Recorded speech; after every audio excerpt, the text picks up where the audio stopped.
এক ঘন জঙ্গলে থাকত এক পেটুক ভাল্লুক, যার নাম ছিল ভূত। তার সবথেকে প্রিয় জিনিস ছিল মূলো। আর ওই জঙ্গলেই ছিল এক ছোট্ট কিন্তু ভীষণ চালাক খরগোশ, যার নাম কেলু। একদিন ভোরে ভূত ভাল্লুক দেখল কেলু খরগোশ তার ছোট্ট জমিতে নতুন কি যেন বুনছে।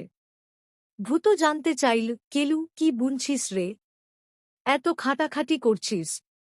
কেলু তার কান দুটো নাড়িয়ে বলল, বড়দা ভূত, এবার আমি বুনছি সবথেকে মিষ্টি আর সুস্বাদু মূলো। স্বাদে যেন মধু। ঠিকমতো চাষ করলে বিশাল হবে। একটা মূলোয় আমাদের দুজনেরই 1 সপ্তাহ চলে যাবে। ভাল্লুক ভূত লোভ সামলাতে পারল না। তার মুখ থেকে লালা ঝরতে লাগল। সে বলল, শোন কেলু, আমি তোকে চাষে সাহায্য করব। কিন্তু ফসল ওঠার পর আমরা ভাগ করে নেব, কেমন? কেলু মুচকি হেসে বলল, নিশ্চয়ই বড়দা। এবার আমরা এক নতুন কায়দায় ভাগ করব। তুমি নেবে মাটির তলার অংশ, আর আমি নেব মাটির ওপরের অংশ। আহা! কেলুটা কত বোকা, সে মহা আনন্দে রাজি হয়ে গেল। দেখতে দেখতে মূলো গাছ বড় হল, আর কেলু এসে ভূতকে ডাকল। ভূত মাটি খুঁড়ে দেখল বড় বড় মূলা। সে মহা খুশিতে সব মূলো তুলে নিল। কেলু তার ভাগের মাটির ওপরের সবুজ পাতাগুলো একপাশে স্তূপ করে রাখল।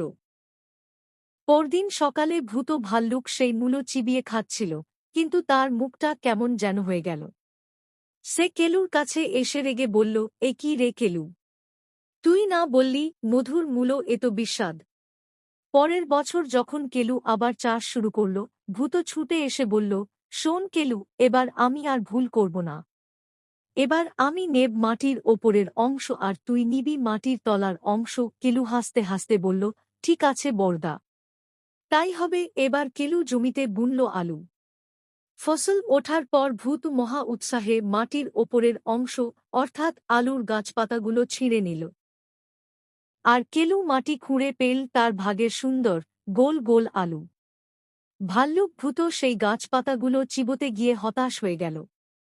কেলু তখন তার ঝুড়ি ভর্তি আলু দেখায় আর হেসে বলল, বড়দা, তুমি তো নিজেই নিজের ভাগ বেছে নিয়েছিলে। ভূত তখন লজ্জায় মাথা নিচু করল।